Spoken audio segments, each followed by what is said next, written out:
Hello, my kiddos. Okay, last time we stopped when Gandalf and Aragorn and Legolas and Gimli were just about to enter the capital city of the Rohirrim, the Horse Lords. So that's where we pick it up. And I'm just going to reread that poem because that was kind of a bad spot to stop. But I was running out. I'd already gone over time. So here we go. Plus, I really like this poem. Where now the horse and the rider? Where is the horn that was blowing? Where is the helm and the hauberk and the bright hair flowing? Where is the hand on the harp string and the red fire glowing? Where is the spring and the harvest and the tall corn growing? They have passed like rain on the mountain, like a wind in the meadow. The days have gone down in the west behind the hills into shadow. Who shall gather the smoke of the dead wood burning, or behold the flowing years of the sea returning? Thus spoke a forgotten poet long ago in Rohan, recalling how tall and fair was Eorl the young, who rode down out of the north, and there were wings upon the feet of his steed. Felarof, father of horses, so men still sing in the evening. With these words the travellers passed the silent mounds. Following the winding way up the green shoulders of the hills, they came at last to the wide, wind-swept walls and the gates of Edoras. There sat many men in bright mail, who sprang at once to their feet and barred the way with spears. "Stay, strangers here unknown," they cried in the tongue of the Riddermark, demanding the names and errand of the strangers. Wonder was in their eyes, but little friendliness, and they looked darkly upon Gandalf. "Well do I understand your speech." Well do I understand your speech," he answered in the same language. "Yet few strangers do so. Why then do you not speak in the common tongue, as in the custom of the West, if you wish to be answered?" "It is the will of Theoden King that none should enter his gates, save those who know our tongue and are our friends," replied one of the guards. "None are welcome here in days of war but our own folk, and those that come from Mundburg in the land of Gondor. Who are you that come heedless over the plain, thus strangely clad, riding horses like to our own horses? Long have we kept guard here, and we have watched you from afar. Never have we seen other riders so strange, nor any horse more proud than is one of these that bear you. He is one of the Meras, unless our eyes are cheated by some spell. Say, are you not a wizard, some spy from Saruman, or phantoms of his craft? Speak now, and be swift." "We are no phantoms," said Aragorn, "nor do your eyes cheat you, for indeed these are your own horses that we ride, as you knew well ere you asked, I guess. But seldom does the thief ride home to the stable. Here are Hasufel and Arad, that Eomer, the third marshal of the Mark, lent to us only 2 days ago. We bring them back now, even as we promised him. Has not Eomer then returned and given warning of our coming?" A troubled look came into the guard's eyes. "Of Eomer I have naught to say," he answered. "If what you tell me is truth, then doubtless Theoden will have heard of it. Maybe your coming was not wholly unlooked for. It is but 2 nights ago that Wormtongue came to us and said that by the will of Theoden, no stranger should pass these gates."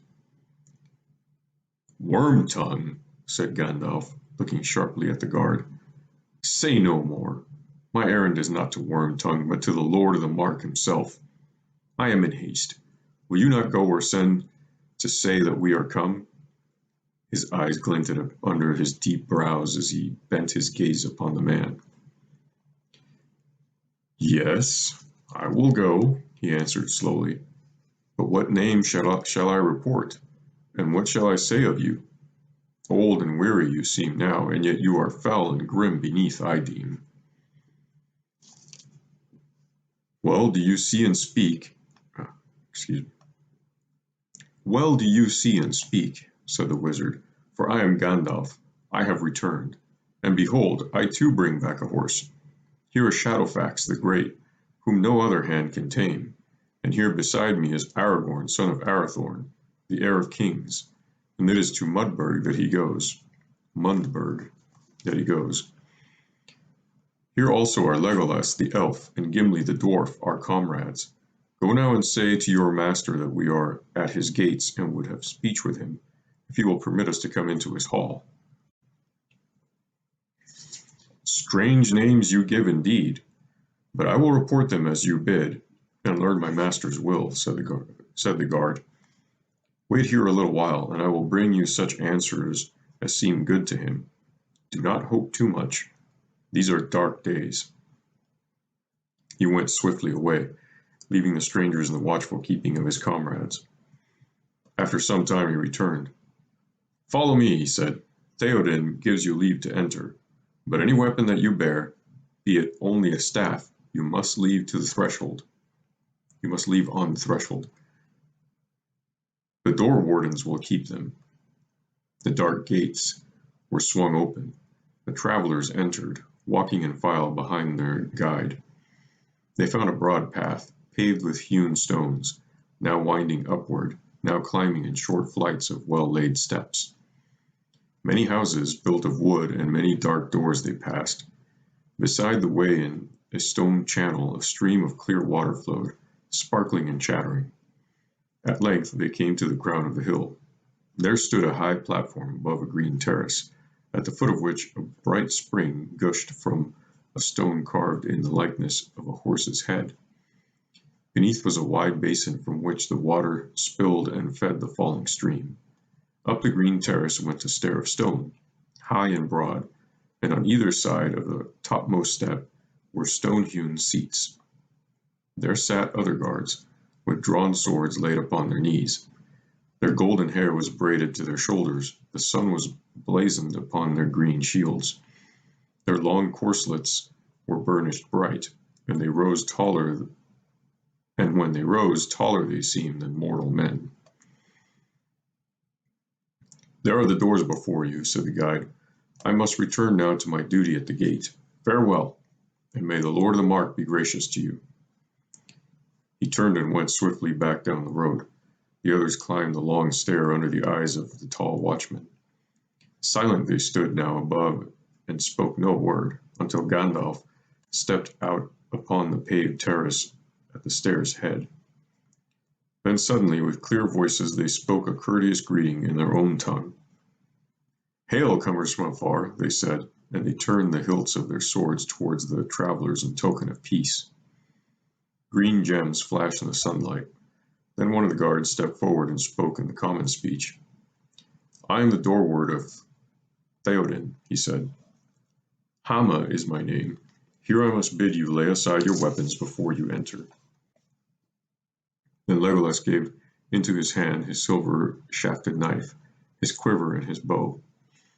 Keep these well, he said, for they come from the golden wood, and the Lady of Lothlorien gave them to me. Wonder came into the man's eyes, and he laid the weapons hastily by the wall, as if he feared to handle them. No man will touch them, I promise you, he said. Aragorn stood while hesitating. It is not my will, he said, to put aside my sword to deliver Andúril to the hand of any other man.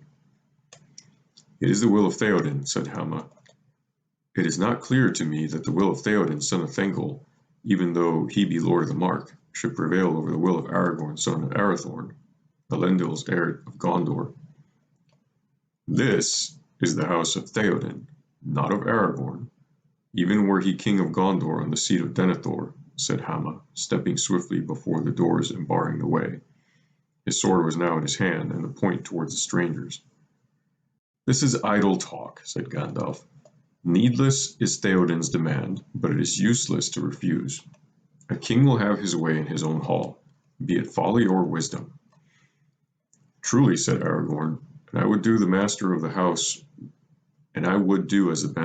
bade me, were this only a woodman's cot, if I bore now any sword but Andúril. Whatever its name may be, said Hama, here you shall lay it, if you would not fight alone against all the men of Edoras. Not alone, said Gimli, fingering the blade of his axe and looking darkly up at the guard as if he were a young tree that Gimli had mind to fell. Not alone. Come, come, said Gandalf. We're all friends here, or should be, for the laughter of Mordor will be on our only reward if we quarrel. My errand is pressing. Here at last is my sword, good man Hama. Keep it well, Glamdring it is called, for the elves made it long ago. Now let me pass. Come, Aragorn. Slowly Aragorn unbuckled his belt, and himself set his sword upright against the wall. Here I set it, he said, but I command you not to touch it, nor to permit any other to lay hand on it. In this elvish sheath dwells the blade that was broken, and has been made again. Telkar first wrought it in the deeps of time. Death shall come to any man that draws Elendil's sword save Elendil's heir. The guard stepped back and looked with amazement on Aragorn. It seems that you are come on the wings of song out of the forgotten days, he said. It shall be, Lord, as you command. Well, said Gimli, if it has Andúril to keep it company, my axe may stay here too, without shame, and he laid it on the floor. Now then, if all is as you wish, let us go and speak with your master. The guard still hesitated. Your staff, he said to Gandalf. Forgive me, but that too must be left at the doors. Foolishness, said Gandalf. Prudence is one thing, but discourtesy is another. I am old. If I may not lean on my stick as I go, then I will sit out here until it pleases Theoden to hobble out himself to speak with me. Aragorn laughed. Every man has something too dear to trust to another. But would you part an old man from his support? Come, will you not let us enter? The staff in the hand of a wizard may be more than a prop for age, said Hama. He looked hard at the ash staff on which Gandalf leaned. Yet in doubt, a man of worth will trust to his own wisdom. I believe you are friends and folk worthy of honor, who have no evil purpose. You may go in. You kiddos think that Gandalf really needs that staff to walk. It's the only person that could kill a Balrog, for goodness sake. The guards now lifted the heavy bars of the doors and swung them slowly inwards, grumbling on their great hinges. The travelers entered. Inside it seemed dark and warm after the clear air upon the hill. The hall was long and wide and filled with shadows and half-lights. Mighty pillars upheld its lofty roof. But here and there bright sunbeams fell in glimmering shafts from the eastern windows, high under the deep eaves. Through the louver in the roof, above the thin wisps of issuing smoke, the sky showed pale and blue. As their eyes changed, the travelers perceived that the floor was paved with stones of many hues, branching runes and strange devices intertwined beneath their feet. They saw now that the pillars were richly carved, gleaming dully with gold and half-seen colors. Many woven cloths were hung upon the walls, and over their wide spaces marched figures of ancient legend, some dim with years, some darkling in the shade. But upon one form the sunlight fell, a young man upon a white horse. He was blowing a great horn, and his yellow hair was flying in the wind. The horse's head was lifted, and its nostrils were wide and red as it neighed, smelling battle afar. Foaming water, green and white, rushed and curled about its knees. Behold, Eorl the Young, said Aragorn. Thus he rode out of the north to the battle of the field of Celebrant. Now the four companions went forward, past the clear wood fire burning upon the long hearth in the midst of the hall. Then they halted. At the far end of the house, beyond the hearth and facing north towards the door, was a dais with 3 steps, and in the middle of the dais was a great gilded chair. Upon it sat a man so bent with age that he seemed almost a dwarf, but his white hair was long and thick and fell in great braids from beneath a thin golden circlet set upon his brow. In the center upon his forehead shone a single white diamond. His beard was laid like snow upon his knees. His eyes still burned with bright light, glinting as he gazed at the strangers. Behind his chair stood a woman clad in white. At his feet upon the steps sat a wizened figure of a man, with a pale, wise face and heavy-lidded eyes. There was a silence. The old man did not move in his chair. At length Gandalf spoke. "Hail, Theoden, son of Thengel! I have returned, for behold, the storm comes, and now all friends should gather together, lest each singly be destroyed." Slowly the old man rose to his feet, leaning heavily upon a short black staff with a handle of white bone. And now the strangers saw that, bent though he was still tall, and must in youth have been high and proud indeed. "I greet you," he said, "and maybe you look for welcome, but truth to tell, your welcome is doubtful here, Master Gandalf. You have ever been a herald of woe. Troubles follow you like crows, and ever the oftener the worse. I will not deceive you. When I heard that Shadowfax had come back riderless, I rejoiced at the return of the horse, but still more at the lack of the rider. And when Eomer brought the tidings that you had gone at last to your long home, I did not mourn. But news from afar seldom sooth. Here you come again, and with you come evils worse than before, as might be expected. Why should I welcome you, Gandalf Stormcrow? Tell me that." Slowly he sat down again in his chair. "You speak justly, Lord," said the pale man sitting upon the steps of the dais. "It is not yet 5 days since the bitter tidings came that Theodred, your son, was slain upon the west marches, your right hand, second marshal of the Mark. In Eomer there's little trust. Few men would be left to guard your walls if he had been allowed to rule. And even now we learn from Gondor that the Dark Lord is stirring in the east.